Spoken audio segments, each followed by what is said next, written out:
IVM।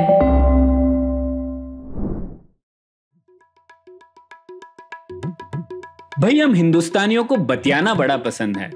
Bengali में अड्डा, उड़िया में खोट्टी, कन्नड़ा में हरटे और हिंदी में पुलियाबाजी। इस कला के लिए हमारी हर भाषा में एक शब्द है।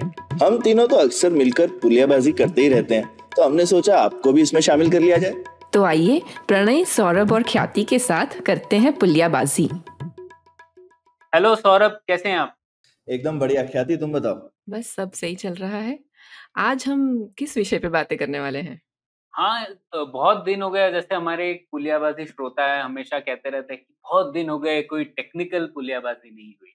तो दिन हो गया है उसका, काफी दिन हो गए। और आजकल टेक्निकल चीजों के बारे में कितनी बात भी हो रही है। चाहे अभी चंद्रयान की बात हो रही थी कुछ दिनों पहले, उसके पहले सेमीकंडक्टर्स की तो आजकल रोज ही बात हो रही है। और अभी हाल ही में नेशनल रिसर्च फाउंडेशन बिल भी आ रहा है पार्लियामेंट में। तो साइंस एंड टेक्नोलॉजी रिसर्च पर वो काफी बड़ा स्टेप कहा जा रहा है। तो इसी से जुड़ी हुई कुछ टेक्निकल पुलियाबाजी करवाओ आज ख्याति। हाँ, तो तो टेक्निकल पुलियाबाजी करने के लिए आज हमारे साथ परफेक्ट गेस्ट जुड़ने वाली है। हमारे साथ आज जुड़ रही है डॉक्टर सोनाली दासगुप्ता, जो अप्लाइड फोटोनिक्स टेक्नोलॉजी के क्षेत्र में करियर रिसर्च साइंटिस्ट रह चुकी हैं और अब वो एक फाउंडर डायरेक्टर है स्टेम मॉन्स्टर्स की, जो एक ऑर्गेनाइजेशन है जिसके द्वारा वो हमारी युवा पीढ़ी को स्टेम एजुकेशन के प्रति और उत्साह बढ़े उसकी कोशिश कर रही है। सो वेलकम सोनाली, पुलियाबाजी में जुड़ने के लिए शुक्रिया। थैंक यू वेरी मच ख्याति, धन्यवाद। आपने इतना अच्छा इंट्रोडक्शन दिया कि मुझे तो और कुछ बोलना ही नहीं पड़ेगा शायद। मैं नहीं, मैं अपने श्रोताओं को बता दूं कि सोनाली का, मैंने जब सोनाली के बारे में पढ़ रही थी तो मैंने उनका विजन स्टेटमेंट उनका पढ़ा, तो मुझे काफ़ी इंटरेस्टिंग लगा और मैंने सोचा कि ये शेयर करना चाहिए। तो उनका एक विजन ये है कि to make India one of the top 3 research and innovation hubs in the world. तो ये बहुत ही सराहनीय विजन है और अच्छा है। मतलब हमें अच्छा लग रहा है कि आपसे और जानने को मिलेगा, साइंस के बारे में और बातें करने को मिलेगी। थैंक यू सो तो मच। तो शुरुआत से शुरू करते हैं। आपका रिसर्च का जो फील्ड है अप्लाइड फोटोनिक्स टेक्नोलॉजी, सच बताऊं तो मुझे तो ज़्यादा कुछ पता है नहीं कि ये क्या होता है। तो पहले तो शुरू इससे करते हैं कि ये क्या फील्ड है, अप्लाइड फोटोनिक्स क्या चीज़ है, क्या ब्रांचेस है उसके अंदर, कहाँ देखते हैं हम इसे हमारी आम जिंदगी में। तो ऐसा है, फोटोनिक्स का मतलब है लाइट, और लाइट हर जगह पे यूज होता है, चाहे हम लोग चश्मा पहने या फिर चाहे हम लोग लाइट जलाएं शाम को। अब अप्लाइड फोटोनिक्स वो क्षेत्र है जहाँ पे हम लोग लाइट को यूज करके कोई और प्रॉब्लम को सॉल्व करते हैं। तो कोई भी अप्लाइड, चाहे हम फोन यूज कर रहे हैं या फिर अभी हम लोग सब लैपटॉप पे एक दूसरे को देख के वीडियो रिकॉर्डिंग कर रहे हैं, हर एक चीज में लाइट यूज होती है। तो कोई भी टेक्नोलॉजी जहाँ पे लाइट का यूज होता है उसको हम अप्लाइड फोटोनिक्स कहते हैं। तो वैसे अगर हम अप्लाइड फोटोनिक्स बोले तो शायद ही कोई ऐसा ही चीज होगी, डोमेन होगी जहाँ पे लाइट का यूज आजकल नहीं हो रहा है। तो ये बहुत बड़ा एक फील्ड है और उसमें बहुत छोटे छोटे डिफरेंट डिविजन्स हैं, जिनको डिफरेंट साइंटिस्ट, अलग अलग तरीके से लाइट को यूज करके कोई ना कोई प्रॉब्लम सॉल्व कर रहे हैं। तो ये सोनाली, जैसे हम लोगों ने एक बार सेमीकंडक्टर डिस्कस करते हुए किया था, जैसे वहां पे वो फोटोलिथोग्राफी करते हैं, तो जैसे रोशनी से हम बोलते थे कि भाई रोशनी से पत्थर तराशते हैं चिप बनाते हुए। तो वो भी एक तरीके का अप्लाइड फोटोनिक्स आप बोलेंगे कि जब हम रोशनी यूज करके चिप बना रहे हैं, उस तरीके की चीज है अप्लाइड फोटोनिक्स। सो अप्लाइड फोटोनिक्स, जैसे ही आपने फोटोलिथोग्राफी कहा, आपने फोटोन वर्ड का यूज कर लिया, इसका मतलब वो भी एक तरीके से फोटोनिक एप्लीकेशन ही हुआ। अब वेदर हम उसको या हम उसको पूरी तरीके से अप्लाइड फोटोनिक्स बोलेंगे कि नहीं, वो डिपेंड करता है कि जहां पे लाइट यूज हो रहा है वो कितना ज्यादा यूज हो रहा है उस प्रॉब्लम को सॉल्व करने के लिए। वो actual, is it the centre piece, मतलब वो एक्चुअली में सेंटर पीस है कि नहीं लाइट, या फिर वो किसी और प्रॉब्लम को सॉल्व करने में वन ऑफ द मेनी है। तो अगर सेमीकंडक्टर इंडस्ट्री में अगर आप फोटोलिथोग्राफी बोलेंगे तो फोटोलिथोग्राफी में वो फोटोनिक एप्लीकेशन हो गया, लेकिन सेमीकंडक्टर चिप डिजाइन में वो एक छोटा सा उसका पार्ट हो गया। ठीक ठीक ठीक। तो जैसे अक्सर हम रोशनी को कम्युनिकेशन के लिए तो यूज करते हैं, क्योंकि आप रोशनी से सिग्नल्स भेज सकते हैं, या फिर लेजर वगैरह होती है जिससे कि आप चीजों को जला वला सकते हैं, या फिर आप आतिशबाजी कर सकते हैं, है ना, और या फिर रोशनी से चीजों को गर्म कर सकते हैं। तो ये इस तरीके की चीजें मोटा मोटी जिनके बारे में आप बात कर रहे हैं। मैं आतिशबाजी को शायद फोटोनिक अप्लाइड फोटोनिक्स नहीं बोलूंगी, लेकिन अच्छा। उसके अलावा जो भी आपने बोला है, एब्सोल्युटली हर एक चीज अप्लाइड फोटोनिक्स में डेफिनेटली आता है। एंड सब वन ऑफ द एक बहुत ही इंपॉर्टेंट फील्ड शायद जो हमको बोलना चाहिए इज मेडिकल डायग्नोस्टिक्स। आज के जमाने में कोई भी मेडिकल डायग्नोस्टिक्स फील्ड अगर आप सोचे, चाहे वो माइक्रोस्कोपी हो या फिर अल्ट्रासोनोग्राफी हो, हर एक चीज में फोटोनिक लाइट का यूज हो रहा है, रोशनी का यूज हो रहा है। हम लोग जैसे हमारे स्टार्टअप वगैरह में लाइडार बहुत यूज करते हैं, जो लेजर आजकल सेंसर है, तो आजकल तो वो तो एकदम आपके फील्ड की चीज हो गई, तो मैंने कनेक्ट नहीं किया था। पर हाँ, तो जिन श्रोताओं को ना पता हो तो लाइडार एक रेडार टाइप की चीज है, पर उसमें लेजर यूज हो रही है इलेक्ट्रोमैग्नेटिक वेव की जगह। तो आप लेजर फेंकिए, लेजर टकरा के वापस आएगी, आप उससे पता लगा लेंगे कि वो पॉइंट कितनी दूर है।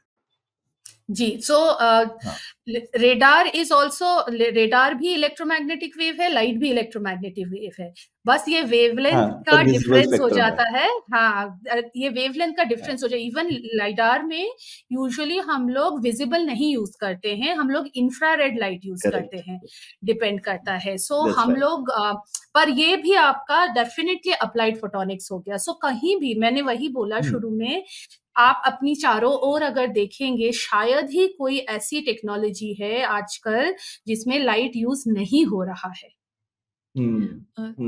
सोनाली, मुझे एक फॉलोअप क्वेश्चन है इसमें। तो एक तो हम बहुत बेसिक स्कूल का फिजिक्स से मुझे याद आ रहा है कि लाइट का ये डुअल प्रॉपर्टी तरीके से बोलते थे ना, कि लाइट वेव की तरह भी एक्ट करता है, और लाइट का एक प्रॉपर्टी है कि कभी कभी वो फोटॉन्स, मतलब कुछ चीजों में वो पार्टिकल की तरह भी एक्ट करता है, राइट? तो क्या कोई इसमें ये है कि इसमें एक ब्रांच को हम फोटोनिक्स कहेंगे या कोई दूसरी ब्रांच को ऑप्टिक्स, ऐसा कुछ अंतर है या ऐसा नहीं है? Very interesting. बहुत ही अच्छा क्वेश्चन है first of all. So usually हम क्या बोलते हैं, फोटोनिक्स जब हम बोलते हैं, हम फोटोन के प्रॉपर्टीज की बात ज्यादा करते हैं, और वो तब होता है जब जो वेवलेंथ है लाइट की, वो जिस भी चीज के साथ इंटरैक्ट कर रहा है, वो वेवलेंथ का साइज और वो ऑब्जेक्ट का साइज अगर कंपेरेबल है, आसपास में है, जैसे माइक्रोन की बात कर रहे हैं हम लोग अगर, तो माइक्रोन साइज कुछ है, तो फिर वो लाइट उस टाइम पे फोटोन की तरह बिहेव करता है। हमारी समझ के लिए हम उसको फोटोन के हिसाब से बोलते हैं, इट्स अ वेव। लेकिन अगर हम जैसे चश्मे की बात करें अगर, तो फिर चश्मा बहुत बड़ा है वेवलेंथ के हिसाब से, तो उस टाइम पे हम उसको यूजुअली ऑप्टिक्स बोलते हैं। तो वो अंतर है between photonic technology and optical technology. But अगर टेक्निकली देखा जाए तो अंतर हम लोगों ने बनाया है। इट इज नॉट रिलेटेड कि लाइट इस टाइम वैसे बिहेव करिए, उस टाइम वैसे बिहेव करिए, वो नहीं है, वो हमारे समझने के लिए हम लोग बोलते हैं। वंडरफुल। हाँ, ये एक्सप्लेनेशन मैंने इतना क्लियर नहीं था मेरे दिमाग में। Pranay, you wanted to? और शायद एक ऑप्टिकल अप्लाइड फोटोनिक्स ही उसे कहेंगे, जैसे फाइबर नेटवर्क तो आजकल सभी लोग यूज कर रहे होंगे, जो ब्रॉडबैंड यूज कर रहे हैं, तो वो हम लोगों ने फिजिक्स में भी पढ़ा था कई बार कि उसका प्रयोग होगा उस चीज के लिए, और वो हो गया। अब ब्रॉडबैंड हर जगह पर ज्यादातर फाइबर ऑप्टिक्स ही होता है। लेकिन ऐसी कुछ चीजें हैं जो हमने फिजिक्स की किताबों में पढ़ा था लेकिन आज तक नहीं हुई है, जैसे एक फोटोनिक कंप्यूटिंग। और कई लोग बोल रहे थे कि कंप्यूटिंग में भी हम लोग लाइट का सहारा ले सकते हैं बजाय इलेक्ट्रिसिटी के, क्योंकि लाइट ज्यादा तेज होती है, तो काफी कुछ फायदे होंगे उसकी वजह से। लेकिन ऐसा हुआ नहीं, तो ऐसा क्यों है, क्या चीजें हैं, और आप भविष्य क्या देखती हैं फोटोनिक कंप्यूटिंग? फोटोनिक कंप्यूटिंग में 2-3 चीजें हैं जो हो रही है। एक तो जो नई चीज आजकल टेक्नोलॉजी आ रही है उसको हम बोलते हैं सिलिकॉन फोटोनिक्स।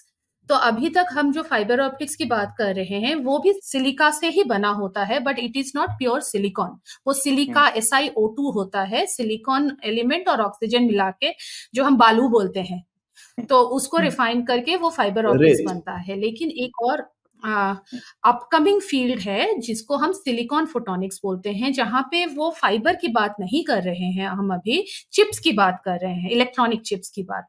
और उसमें जैसे आपने बिल्कुल सही कहा, जब लेजर आया था बात ये हो रही थी, काफी दिन हो गए, 10 साल तो हो ही गए होंगे कि हम लोग चिप्स में ऑप्टिकल कंप्यूटिंग करेंगे। इनफैक्ट ऑप्टिकल क्वांटम कंप्यूटिंग की भी बात हो रही है अभी।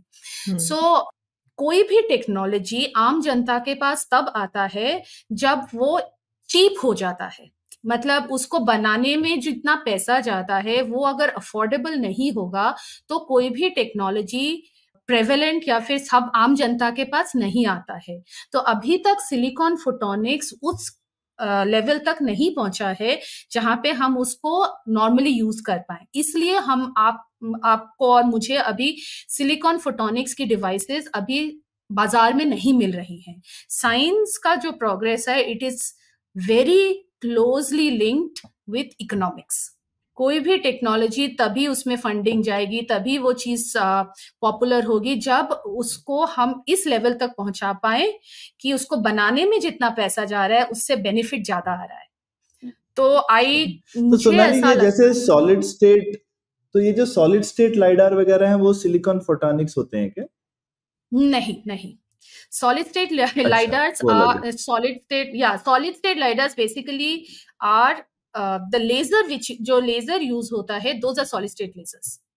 लेकिन सिलिकॉन फोटोनिक्स जब हम बात करें उसमें क्या होता है, जो चिप है ना, चिप में सिर्फ जो रोशनी का रे है, रेज जो बोलते हैं या वेव्स बोल लीजिए आप, इसमें तो वेव्स ही होएगा, सिर्फ वो वेव्स ही आपका पूरा का पूरा इंफॉर्मेशन लेके इधर से उधर जा रहा है, पूरा प्रोसेसिंग फोटोनिक्स हो रहा है। उसमें तो कोई इलेक्ट्रॉनिक्स है ही नहीं।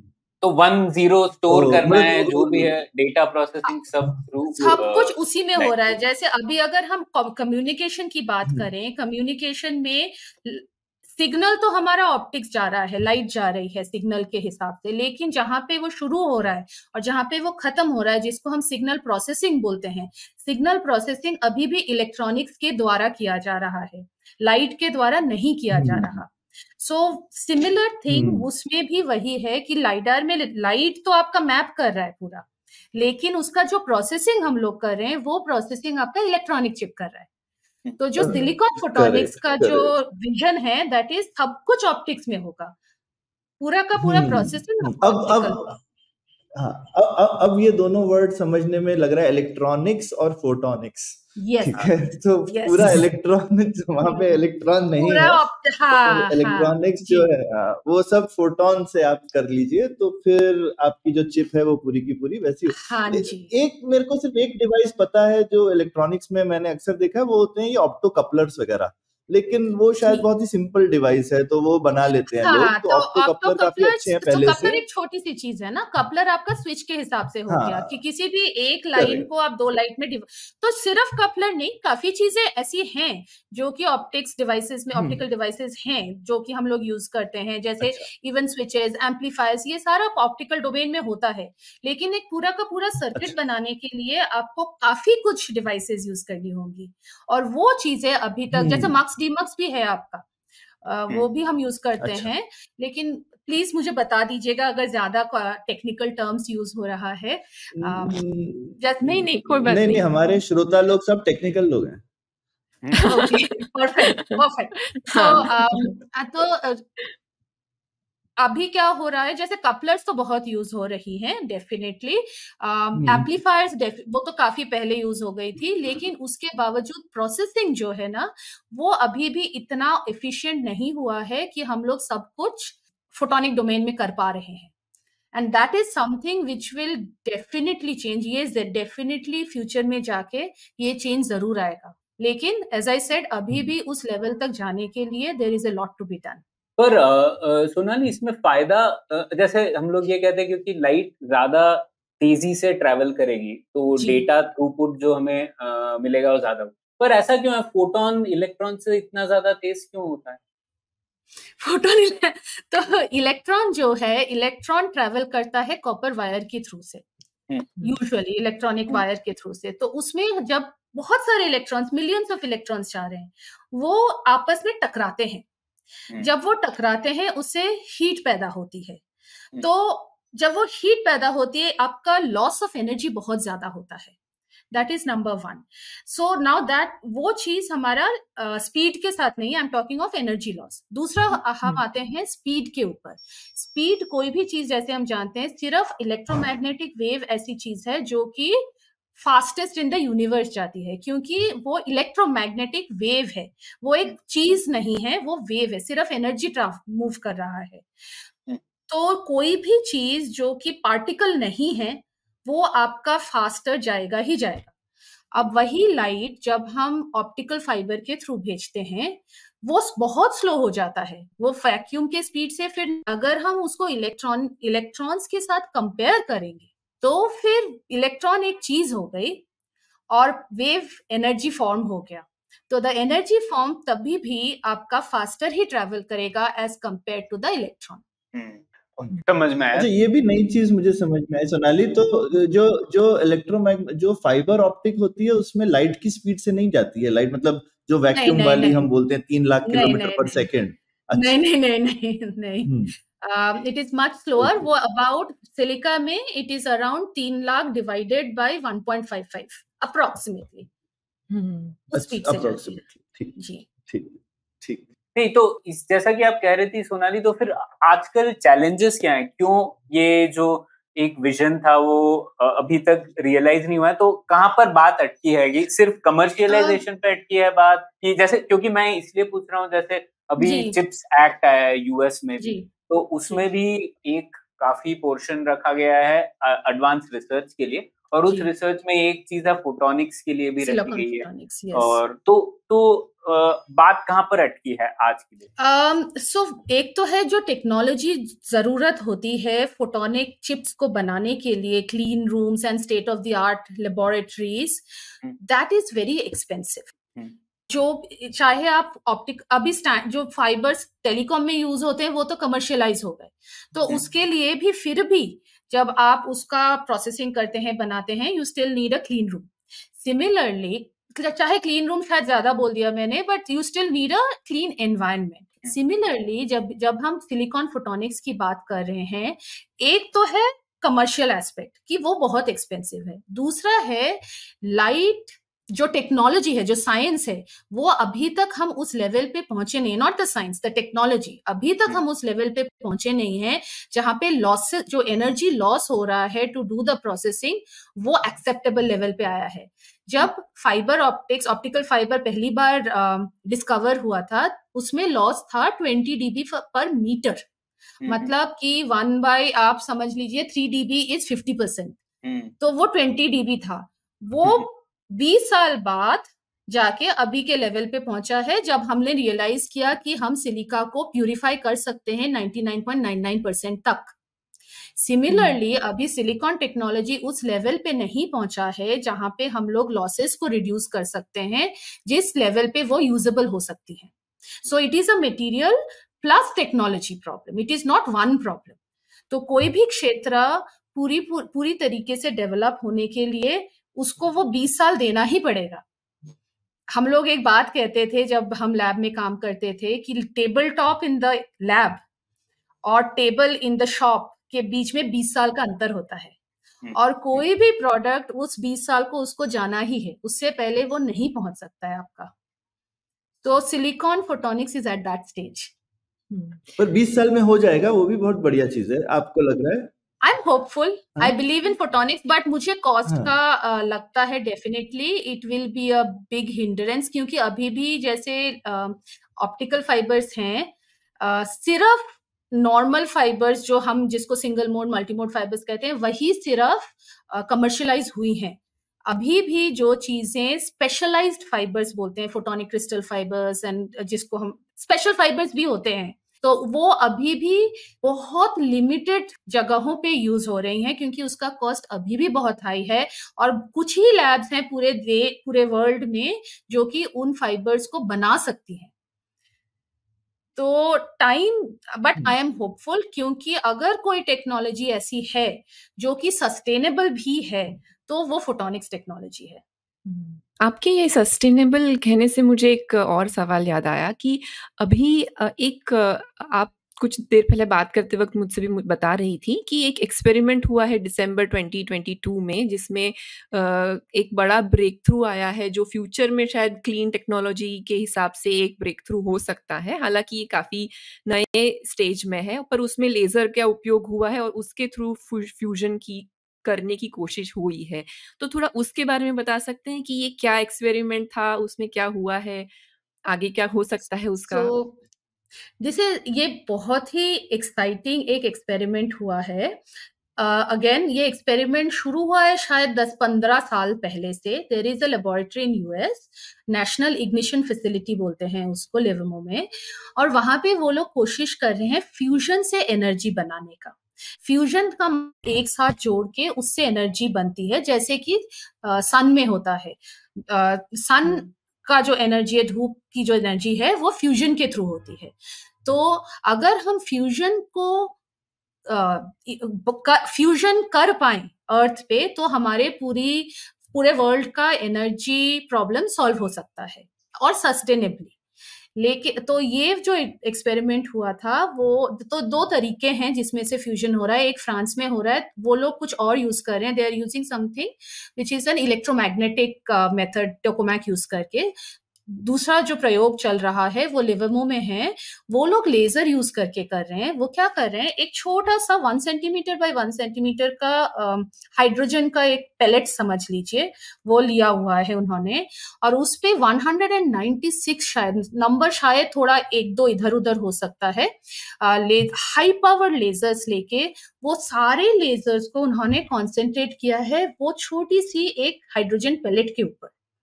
और जब वो इतनी एनर्जी उस पे डाल रहे हैं एक ही टाइम पे, they have been able to, दिसंबर 22 की बात है, वो लोग फ्यूजन को, they could see fusion happening. और हालांकि वो बहुत ही कम टाइम के लिए हुआ, बहुत ही कम टाइम, लेकिन वो हुआ। And that is a big breakthrough, क्योंकि अभी तक हम लोग फ्यूजन को कर ही नहीं पाए थे अर्थ पे। फ्रांस ने भी किया टोकामैक के साथ, तो वो भी पैरेलल में चल रहा है, लेकिन वो दूसरी टेक्नोलॉजी थी। ये फोटोनिक्स टेक्नोलॉजी हुई, और इन लोगों ने फ्यूजन को एक्चुअली वो लोग कर पाए हैं। और अगर वही बात आ जाती है, अभी भी टेक्नोलॉजी बहुत दूर है जिससे पहले कि वो कमर्शलाइज हो पाए। लेकिन साइंस ऐसे ही होता है, मतलब एक दिन में साइंस कभी टेक्नोलॉजी नहीं बनती है। अभी भी वो साइंस के स्टेज पे है, लेकिन इवेंचुअली जैसे जैसे मोर एंड मोर रिसर्च होगा, this science can become a technology one day. So ये एक और यूज हुआ फोटोनिक्स का, जो कि हमको मतलब हर एक चीज में, this is photonics applied for energy generation, जैसे हम न्यूक्लियर एनर्जी बोलते हैं। तो सोनाली, ये तो आपने अप्लाइड फोटोनिक्स की बात की। अब थोड़ा भारत में ये फोटोनिक्स की बात क्या हो रही है, उसके बारे में भी थोड़ा संक्षिप्त में इतिहास बताइए ना, कि कौन सी लैब्स हैं जहाँ पे काम होता है इस क्षेत्र में, आप किस लैब से जुड़ी हुई थी, और ऐसे इसके डिफेंस के भी एप्लीकेशन है ना, जैसे अभी बैंगलोर में एक LRDE भी है, शायद लेजर के ऊपर काम करते हैं, रेडार्स के ऊपर काम करते हैं। तो कहाँ है भारत में इस सब चीजों का इकोसिस्टम? तो भारत में फोटोनिक्स का काम काफी सालों से हो रहा है। हमारे जो फादर ऑफ फाइबर ऑप्टिक्स हम बोलते हैं, professor Ajay Khatak, I was very lucky कि मैं जिस लैब में काम की थी, fibre optics lab IIT Delhi में, उन्होंने वो लैब खड़ी की थी इन 1960s 70s में। उनसे भी पहले उनके जो गाइड थे उन्होंने शुरू किया था, लेकिन I did not have the opportunity, मेरे को वो चांस नहीं मिला कि मैं उनसे बात कर सकूं। लेकिन प्रोफेसर घटक के साथ मेरा डायरेक्ट इंटरेक्शन हुआ। मेरे गाइड थे professor Vishnupal and professor Shinoy. तो IIT दिल्ली में जिस टाइम पे मैंने PhD किया, fibre optics group IIT Delhi का बहुत ही एक्टिव ग्रुप था। एंड हम लोग उस टाइम पे, ये आज से शायद 20 साल पहले की बात है, I am giving away my age, but उस टाइम पे IIT दिल्ली में हम लोग कॉन्फ्रेंस पेपर्स बाहर भेजने का लोग सोचते नहीं थे, लेकिन उस टाइम पे हम लोग वर्ल्ड के बेस्ट कॉन्फ्रेंसेस में हमारे ग्रुप में से लोग जाके कॉन्फ्रेंसेस में टॉक्स देते थे, पेपर सबमिट होता था। तो there is a very active photonics scene in India. अभी जैसे IISc में बहुत अच्छा फोटोनिक्स का एक डोमेन है, IIT खड़गपुर में है। सो ज्यादा से ज्यादा जो भी बड़े इंस्टीट्यूट्स हैं, हर एक इंस्टीट्यूट में कोई ना कोई फोटोनिक्स का ग्रुप जरूर है। Having said that, fibre optics, मैं फाइबर ऑप्टिक्स का आपको ज्यादा बता पाऊंगी क्योंकि वो मेरा स्पेशलाइजेशन है, लेकिन फाइबर ऑप्टिक्स फोटोनिक्स का बहुत एक छोटा सा डोमेन है। There is applied optics, there is उसमें फिर जैसे हम लोग बात कर रहे थे चिप, सिलिकॉन फोटोनिक्स, काफी सारी चीजें हैं। तो इंडिया में IISc, IITs इन जगहों में काफी एक्टिव रिसर्च फोटोनिक्स का हो रहा है। ओके तो सोनाली, इस पे एक हमारा और एक लॉन्ग स्टैंडिंग हमारा थ्रेड रहा है ये सवाल पूछने का कि भारत में एक तो इनोवेशन, हमेशा हम थोड़ा सा कहते हैं कि भारत थोड़ा इनोवेशन के मामले में पीछे नज़र आता है, और हमारी यूनिवर्सिटीज़ के बारे में भी अगर हम देखें तो हम देखते हैं कि काफ़ी सारी हमारी यूनिवर्सिटीज़ वर्ल्ड यूनिवर्सिटी रैंकिंग्स में भी पीछे आती है। उसमें काफ़ी एक्सप्लेनेशन ये दिया जाता है कि हमारा रिसर्च शायद उस एंगल से वीक है, इसलिए हमारा शायद नंबर नहीं आगे बढ़ पाता है। तो उस एंगल से आप इंडिया के जो रिसर्च सीन में क्या है जो और इम्प्रूव किया जा सकता है?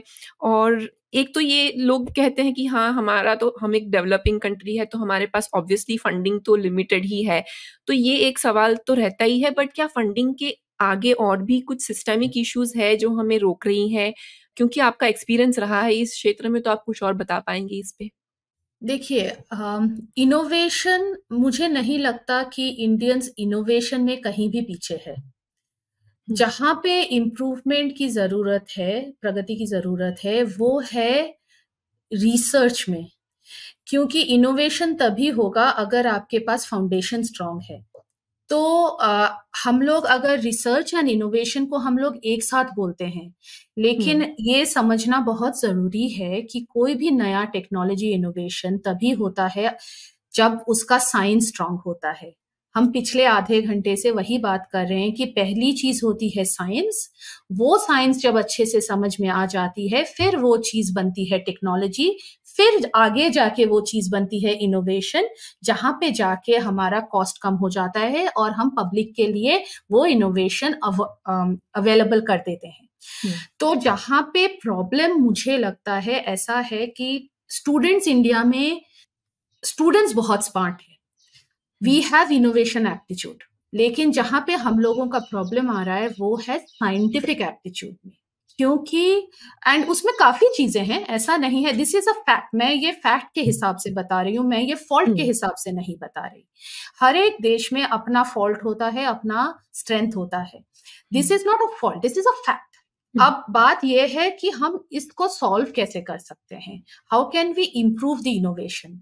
अगर हमको इनोवेशन इम्प्रूव करना है, वो स्टॉप गैप मेजर से नहीं हो पाएगा। हमको रिसर्च स्ट्रांग करना है, और रिसर्च हम कब स्ट्रांग कर पाएंगे, जब हमारा प्योर साइंस का अपॉर्चुनिटीज इम्प्रूव हो पाएगा। तो दो चीजें मुझे बहुत खटकती हैं, जो, और गवर्नमेंट आई एम श्योर इस पे काम भी कर रही है काफी तरीके से, बट इस पे और इम्प्रूवमेंट हो सकती है।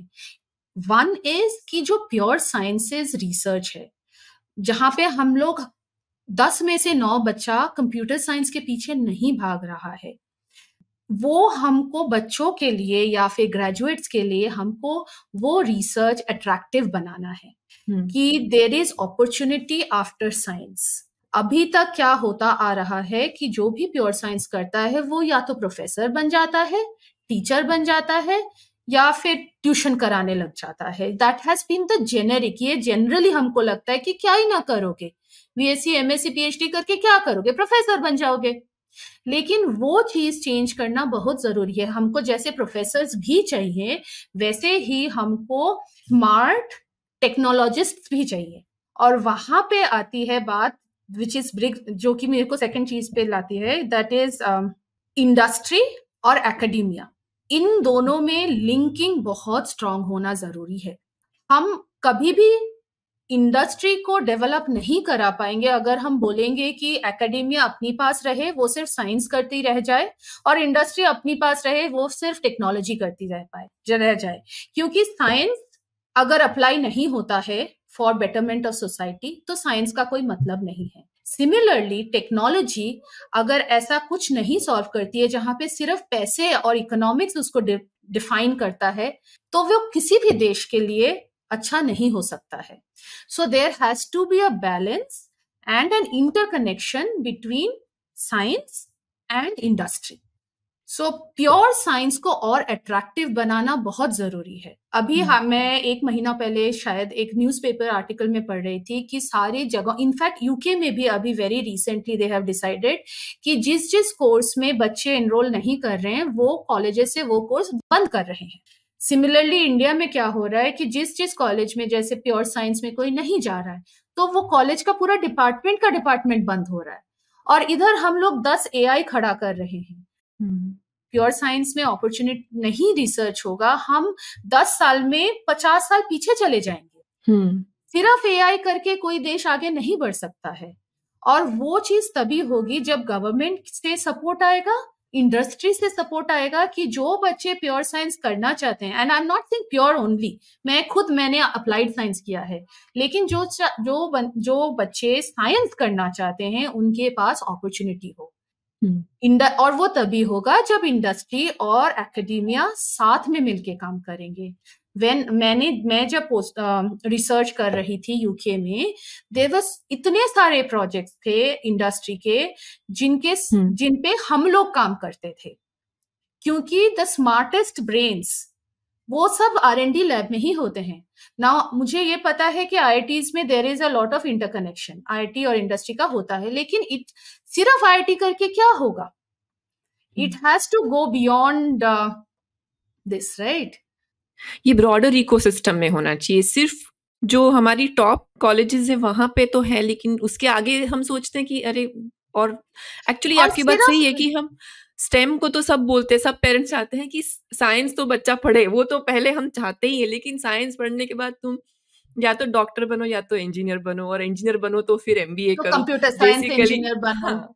और फिजिक्स अगर आप बोले कि मैं फिजिक्स पढ़ना चाहता हूँ कि सिर्फ मैथ्स करना चाहूंगा, तो हाँ, उसमें भी अगर सबसे बेस्ट कॉलेजेस मिल गई तो ठीक है, लेकिन सबको तो अच्छी कॉलेजेस नहीं मिलती ना। कुछ लोग बाद में भी कुछ इनोवेशन कर लेते हैं, कोई जरूरी थोड़ी है कि 12th में अगर आपके कम मार्क्स आए तो आप आगे जाके कुछ और नहीं पढ़ पाओगे। सोनाली, इसमें मुझे एक सवाल ये भी था कि जैसे अक्सर हम लोग कहते हैं कि भारत में जो R&D स्पेंडिंग है वो बहुत कम है, और ये मुद्दा अक्सर लोगों को लगता है कि इसकी वजह से प्रॉब्लम्स हो रही है भारत के रिसर्च इकोसिस्टम में। लेकिन ये सतही तौर पर ना रहे और हम लोग इसके थोड़ा और भीतर जाएं तो हमें पता पड़ता है कि जो सरकार की R&D स्पेंडिंग है, मतलब केंद्र सरकार की, वो ठीक ठाक ही है, बाकी देशों के कंपैरिजन में इतनी कम नहीं है। लेकिन मुख्य कारण जो है, 2 प्रॉब्लम है, वो जैसा कि आपने एक कहा, जो इंडस्ट्री R&D स्पेंडिंग होती है, इन हाउस R&D स्पेंडिंग, वो भारत की बहुत कम है, 0.25% ऑफ GDP, जबकि वर्ल्ड एवरेज है 1.4% GDP। तो ये एक प्रॉब्लम है। और हम लोग ये स्टार्टअप रिसर्च की बात नहीं कर रहे हैं, हमारे जो टॉप 10 कंपनीज हैं बाय रेवेन्यू, वो भी बहुत कम स्पेंड करती है R&D पे। तो ये एक प्रॉब्लम है। और दूसरा, जैसा कि हमें पता है, हम लोग का एक बहुत ही सोशलिस्ट इरा रिसर्च इकोसिस्टम है कि एक CSIR लैब्स होते हैं, और CSIR लैब्स करती हैं रिसर्च, जबकि जो हायर एजुकेशन इंस्टीट्यूशन है वहां पे रिसर्च नहीं होता। जबकि मैंने पढ़ा है चीन में भी ये बदलाव हुआ है, अब चीन में हायर एजुकेशन इंस्टीट्यूट में रिसर्च होती है। तो ये आपको भी लगता है क्या कि ये मुख्य कमी है भारत के रिसर्च इकोसिस्टम में? देखिए, अगर हम इसको पूरा भीतर तक जाएं, इसके कारण के पूरे भीतर तक जाएं, तो एक्चुअली प्रॉब्लम एक लेवल पे नहीं है। जो प्रॉब्लम है रिसर्च का, वो बहुत ही अंदर से, मतलब कोर पॉइंट से प्रॉब्लम स्टार्ट होता है।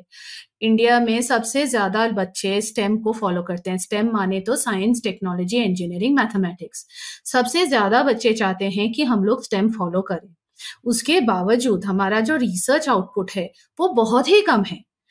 नाउ उसमें 2-3 चीजें हैं, जैसे आपने बहुत सही कहा कि spending on R&D is not the issue, वो एक इशू है, लेकिन जो सोसाइटी में इनग्रेन्ड इशू आ चुका है वो चेंज करना, उसके लिए बहुत कंसर्टेड एफर्ट चाहिए होगा, नॉट जस्ट गवर्नमेंट की तरफ से बट गवर्नमेंट एंड इंडस्ट्री की तरफ से। सो अगर हम एक सिंपल सी बात ले लें, जैसे आप अगर बाजार में जाएं, वॉक पे जाएं, कहीं भी जाएं, या फिर आप देखें टॉप 10 कंपनीज इन इंडिया करके, मेजॉरिटी इज FMCG। बहुत कम ऐसा है जहां पे हार्डवेयर रिसर्च कंपनीज हो रही हैं। आई एम वेरी ग्लैड कि एक्चुअली सौरभ आज यहाँ पे हैं, बिकॉज उनके जैसे जहां पे हम लोग प्योर टेक R&D कर रहे हैं वो बहुत कम कंपनीज कर रही हैं। एंड अगर हम उसके दैट इज नंबर 1 थिंग कि हम इंडिया में इट इज अ प्रॉब्लम जिसका जो US में काम किया है, जो यूरोप में काम किया है, वो सोल्यूशन इंडिया में काम नहीं करेगा, क्योंकि वहां का जो पॉपुलेशन है, वहां का जो इनकम पर पर्सन है, that will not work for India. India का प्रॉब्लम अलग है, इंडिया का इकोसिस्टम अलग है। सो फर्स्ट थिंग इज कि हमको जो मानसिकता है उसको चेंज कराना बहुत जरूरी है एक छोटे एज से। अभी कोई भी बच्चा अगर बोलता है मेरे को इंजीनियरिंग नहीं करना है, PhD करना है, मैं डेली हर रोज मैं काफी बच्चों से बात करती हूँ STEM मॉन्स्टर्स के थ्रू, जो लोग कि अभी सोच रहे हैं कि हम आगे क्या करें। नहीं, मम्मी कह रही हैं कि MSc PhD करके क्या करोगे, कॉलेज में ही तो पढ़ाओगे। अब देयर आर अपॉर्चुनिटीज, ऐसे अपॉर्चुनिटीज आ रही हैं, लेकिन वो चीज ओपनली कितने लोगों को पता है। इनिशिएटिव्स हो रही हैं, लेकिन वो इनिशिएटिव पॉपुलराइज नहीं हो रही हैं। That is number 1। तो अपॉर्चुनिटीज क्या है, अगर गवर्नमेंट कोशिश भी कर रही है, एक कंसर्टेड एफर्ट चाहिए जहां पे इंडस्ट्रीज जाके हाई स्कूल स्टूडेंट्स को इंटर्नशिप का अपॉर्चुनिटी दे। अभी शुरू हो रहा है लेकिन बहुत कम है। So it will take time कि मानसिकता चेंज हो कि PhD का मतलब ये नहीं है कि आपके पास और कुछ करने को मौका नहीं था। मुझे अभी भी याद है, written it in LinkedIn also sometime, थोड़े दिनों पहले जब मैंने PhD किया, मेरे एक फ्रेंड के फादर ने आके मुझे बोला, क्यों बेटा आपको और कुछ नहीं मिला? तो वो चीज it has happened with me. तो वो चीज, एंड दैट इज व्हेन मैं IIT से कर रही थी। उसके बाद ये सवाल फिर भी के बावजूद ये सवाल था, एंड मुझे काफी लोगों को आंसर करना पड़ा कि नहीं, यही मैं करना चाहती हूँ।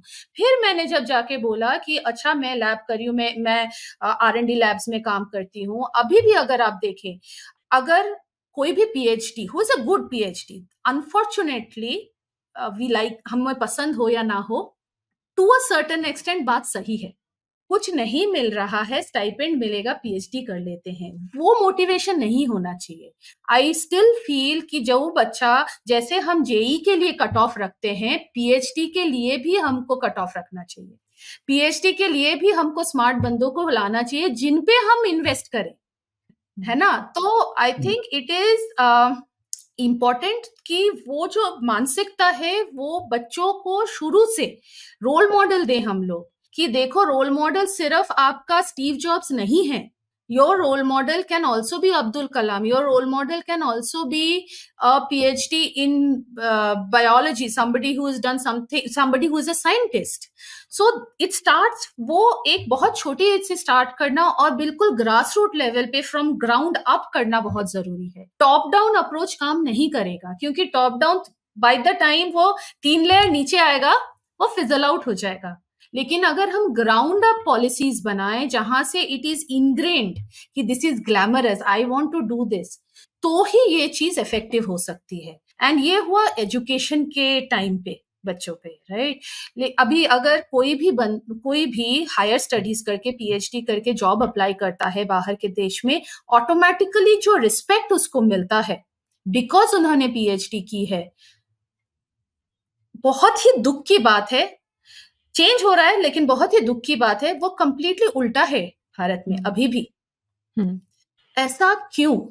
क्योंकि अपॉर्चुनिटीज नहीं है। हमारे पास इमेज वही है कि इसने PhD किया, ये तो पढ़ा रहा होगा, इसके पास तो साइकिल से कॉलेज जा रहा होगा। नहीं, there are glamorous PhDs, you know, मतलब वो it is I mean, you know, it's like हमारे एक मानसिकता बन गई है, PhD मतलब साइकिल पे जा रहा है। तो I think it needs to start from a very young age, second, जैसे ही एजुकेशन खत्म होती है, अवेयरनेस बहुत जरूरी है, जहां पे बच्चे डिसीजन लेते हैं करियर का, 11th एंड 12th, 9, 10, 11, 12, कि देयर आर अपॉर्चुनिटीज। जितना आप एक्सपर्ट नॉलेज गेन करोगे उतना आपका वैल्यू बढ़ेगा। तो उसके लिए वो क्या चाहिए? Motivation. Now at that age, उस एज पे मोटिवेशन होती है मुझे अच्छी नौकरी चाहिए। हम लोग अभी अपने स्टेज पे बोल सकते हैं नौकरी कुछ नहीं है, सेटिस्फैक्शन चाहिए, बट उस स्टेज पे लेट्स बी फेयर, हर बच्चे को चाहिए मुझे अच्छी नौकरी चाहिए। तो अगर अच्छी नौकरी चाहिए, अच्छी स्टाइपेंड चाहिए, जो भी है, तो उस चीज को, अवेयरनेस को बढ़ाइए, बच्चों को बोलिए कि आप ये करोगे तो आपको ये स्टाइपेंड मिलेगा। वो बहुत जरूरी है। फिर अगर स्टाइपेंड भी कर लिया, बच्चा एजुकेशन में भी चला गया, पीएचडी भी कर ली, चलिए मान लेते हैं, फिर आगे बात आती है कि अपॉर्चुनिटीज क्या है इंडिया में रह के। फिर आ गया industry, that is where industry has to come in, कि हम लोग इन पीएचडीज को बाहर जाके अपना ब्रेन ड्रेन नहीं करने देंगे, हम लोग इंडिया में इसका यूटिलाइजेशन करेंगे। And as I said, it is, ये सिर्फ बात नहीं है कि PhD, it's not PhD, it's higher education. मुझे सिर्फ पीएचडी बोलना गलत लग रहा है, हायर एजुकेशन। जो माइंडसेट हम लोग हायर एजुकेशन में देते हैं वो भी बहुत जरूरी है, कि आप जो भी काम करो वो सोसाइटी के यूज में आना चाहिए। सिर्फ साइंस अलग से कोई फायदा नहीं है, सिर्फ टेक अलग से कोई फायदा नहीं है, they have to come together. वो माइंडसेट बहुत जरूरी है। तो मल्टी लेवल प्रॉब्लम। तो सोनाली, इसमें मुझे जैसे याद आ रहा था, तो हिंदुस्तान में हम अक्सर एक थोड़ा सा ये भी सोचते हैं कि ये डिग्री की तो डिग्री का काम करना है, जबकि इंजीनियरिंग में ऐसा लोग नहीं सोचते हैं। इंजीनियर बन के लोग 50 काम कर रहे होते हैं। और उसी तरह से आप ज्यादा पढ़ करके बिल्कुल आप ज्यादा और डीप चले जाते हैं तो वो हेल्प ही करता है। जैसे यूएस में आपको काफी फाउंडर्स दिखेंगे कंपनीज के जो पीएचडी होते हैं, जैसे आप खुद ही कंपनी की फाउंडर हैं और पीएचडी हैं, और वहां पे लोग हायर भी करते हैं। जैसे गूगल के फाउंडर्स खुद पीएचडी थे, और जब उन्होंने एरिक श्मिड को पहला अपना आउटसाइड प्रोफेशनल सीईओ हायर करे तो उनका क्राइटेरिया था कि अगर आदमी के पास पीएचडी नहीं है तो हम उसको सीईओ की तरह हायर नहीं करेंगे। यस, मैं जो पिछले कंपनी में थी, हिंदुस्तान में कितनी कंपनी है। हाँ, मैं जो पिछले कंपनी में काम कर रही थी, ONI, बहुत अच्छी कंपनी है, दे मेक मॉलिक्यूलर माइक्रोस्कोप्स। उनका क्राइटेरिया ही यही था कि you have to have PhD in your domain of expertise. क्योंकि बंदा जो पीएचडी करता है वो ये नहीं कि उसने पढ़ाई कर ली। एंड वही चीज हम स्टेम मास्टर्स में बच्चों को समझाने की कोशिश करते हैं कि पढ़ाई कर ली is not the thing, it is आप कैसे सोचते हैं। कोई प्रॉब्लम आपके पास कल को आएगी, आपके पास इतनी नॉलेज है क्या कि मैं ए के साथ जेड को साथ बिठा के कुछ बना दूं, या फिर आप वही ABCD करोगे। तो वो माइंडसेट जो भी बंदा करता है हायर एजुकेशन, वो माइंडसेट बहुत जरूरी है। और वो चीज शॉर्टकट से नहीं आता है, वो चीज डेवलप करनी पड़ती है।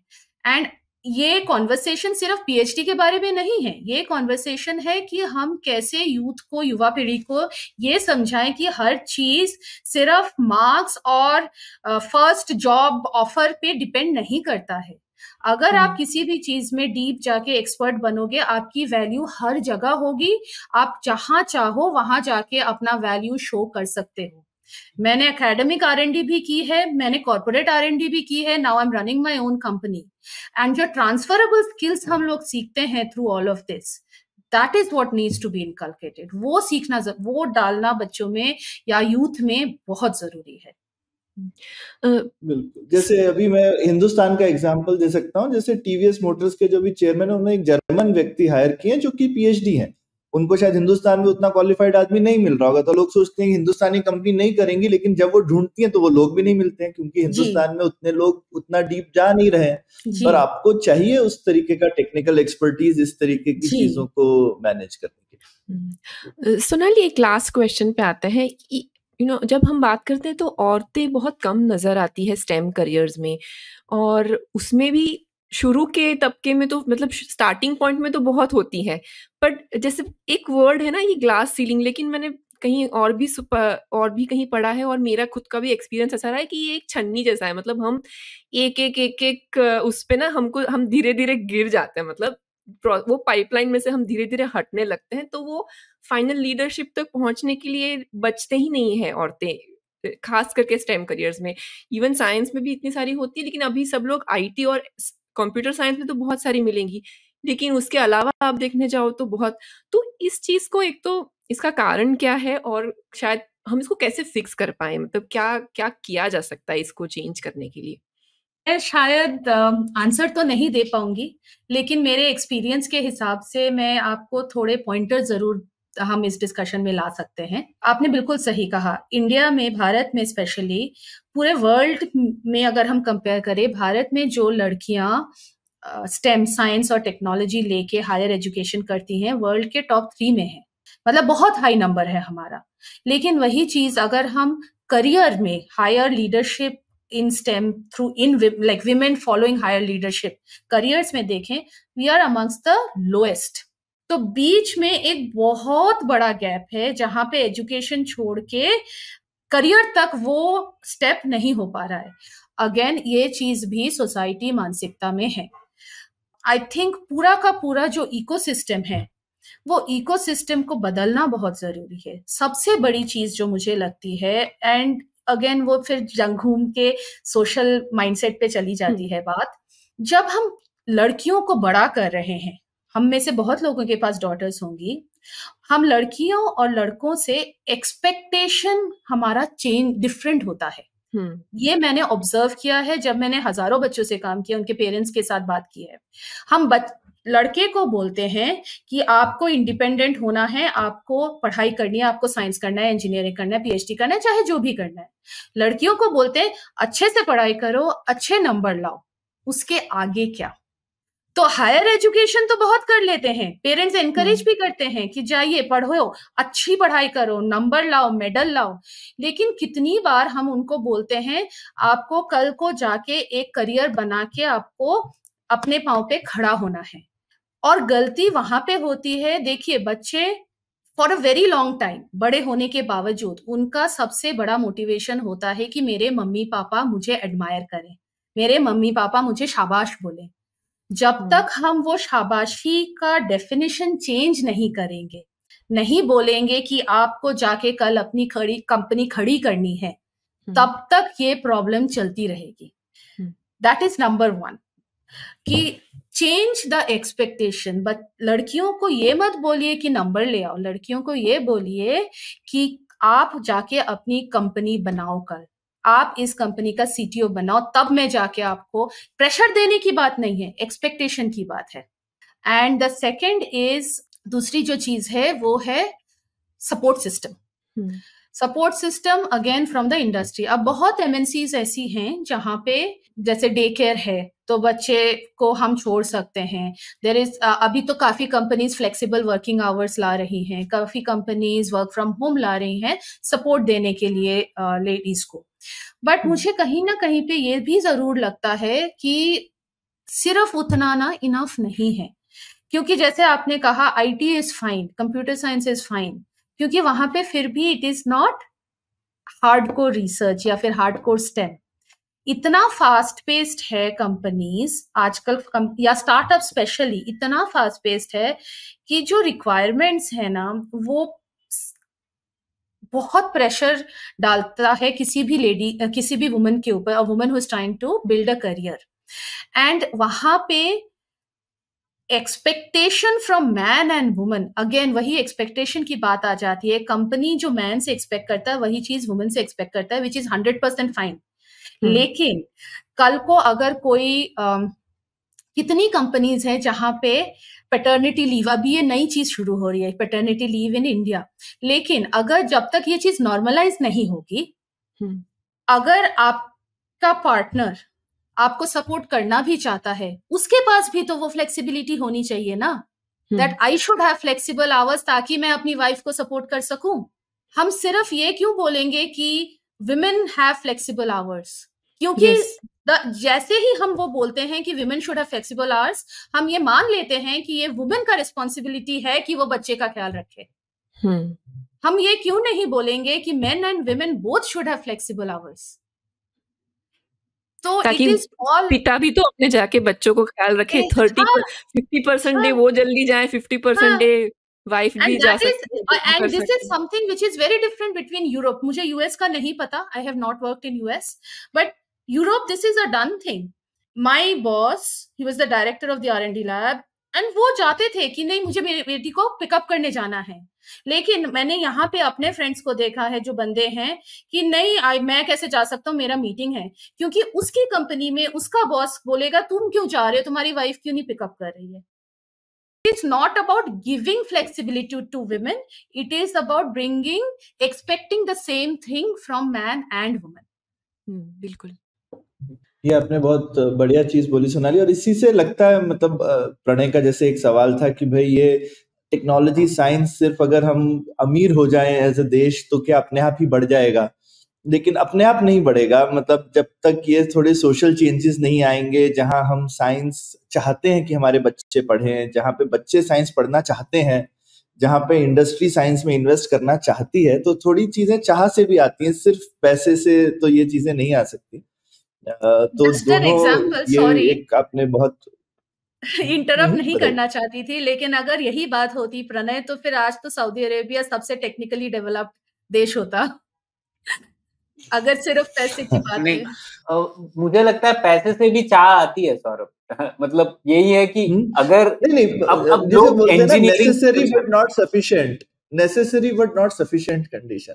लेकिन एक दूसरी चीज भी सोच सकते हैं ना प्रणय, कि अगर आपका इनोवेशन अच्छा है तो आप अमीर हो जाएंगे। क्या कॉज है और क्या इफेक्ट, ये भी तो सोचना चाहिए ना। क्योंकि अब हम ये सोचें कि क्या हमारा इनोवेशन, आज की डेट में हम अपने आप को कंपेयर करते हैं, लेकिन 100 साल पहले जो हमारे लेवल के कंट्रीज थी पर कैपिटा इनकम में, उनसे हमको आज की डेट में कंपेयर कर लो, तो क्या हमारा इनोवेशन कंपेयर कर रहा है उनसे? नहीं कर रहा है।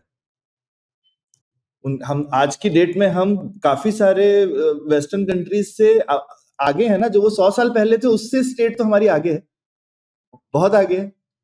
तो फिर तो सिर्फ पैसे की नहीं बात हो सकती। मुझे लगता है कि टेक्नोलॉजी से अमीर होते हैं, सिर्फ अमीर ही होने से टेक्नोलॉजी नहीं आती। अमीर होने से आप टेक्नोलॉजी इंपोर्ट कर सकते हो, तो वो तो आसान है, लेकिन टेक्नोलॉजी बनाने के लिए सिर्फ पैसा नहीं चाहिए। मुझे लगता है कि पैसे से ज्यादा चाहिए, जैसा सोनाली ने एग्जांपल दिया। प्रॉब्लम है, चिकन एंड एग प्रॉब्लम वाली बात हो गई कि एक के बिना दूसरा नहीं हो पाएगा, और वो साइकिल में चलता है। लेकिन कहीं ना कहीं पे तो हमको शुरुआत करनी ही है, और मुझे जहां तक लगता है ये वैसी सिचुएशन है जहां पे गवर्नमेंट का सपोर्ट बहुत जरूरी है, क्योंकि वही एक चीज है जो इस साइकिल को ब्रेक करके एक नया साइकिल शुरू कर सकती है।